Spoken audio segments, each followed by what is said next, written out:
പ്രയാസമാണ്. തഹജ്ജുദും മുടങ്ങാതെ കൊണ്ടുവരെ വളരെ പ്രയാസം. കാരണം ഏറ്റവും കൂടുതൽ പിശാച് നമുക്ക് ഉറക്കവും ക്ഷീണവും തരുന്ന സമയം അതാണ്. അതുകൊണ്ടാണ് സുബഹി നിസ്കരിക്കാൻ വളരെ പ്രയാസമാണ്.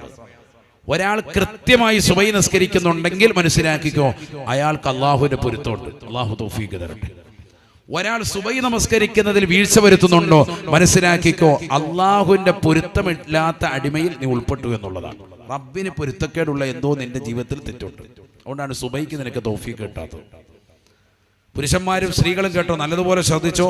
സുബഹി നിസ്കരിക്കാൻ മടിയും അലസതയും ഉണ്ടോ, റബ്ബ് നിന്നെ പൊരുത്തപ്പെടാത്ത എന്തോ നിന്റെ ജീവിതത്തിൽ തെറ്റുണ്ട്. അതാണ് നിനക്ക് അതിന് സൗഭാഗ്യം കിട്ടാത്തത്. അത് ഖളായി പോകാൻ പാടില്ല. സുബഹി അവ്വൽ വഖത്ത് വരണം. സുബഹിക്ക് ബാങ്ക് വിളിച്ചാൽ ഉടനെ 2 റക്അത്ത് സുന്നത്തുണ്ട്. അത് റവാത്തിബ് സുന്നത്തുകളിൽ ഏറ്റവും ശ്രദ്ധേയമായ ഏറ്റവും ശ്രേഷ്ഠമായ സുന്നത്താണ് ഏത്? സുബഹിയുടെ 2 റക്അത്ത് സുന്നത്ത്. അള്ളാഹു മുടങ്ങാതെ പിടിക്കാൻ തൗഫീഖ് തരട്ടെ.